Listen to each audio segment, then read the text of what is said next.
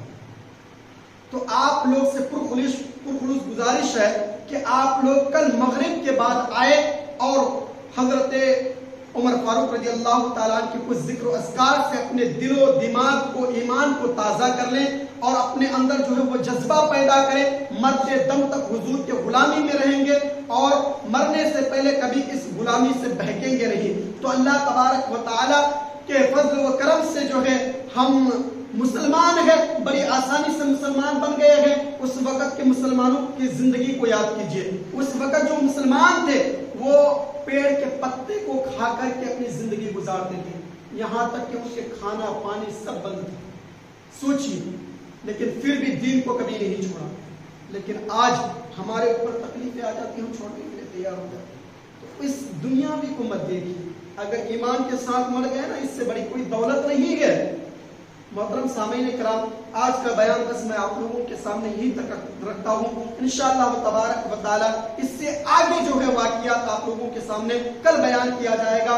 اللہ پاک ہمیں اور آپ کو نیک اعمال کرنے کی توفیق و رفیق عطا فرمائے اور ہمیشہ حضور کی محبت میں زندگی گزارنے کی توفیق عطا فرمائے، ہمیشہ 5 وقت نماز پڑھنے کی توفیق عطا فرمائے۔ السلام علیکم ورحمۃ اللہ وبرکاتہ۔ جو ذرا سنت نہیں پڑھتے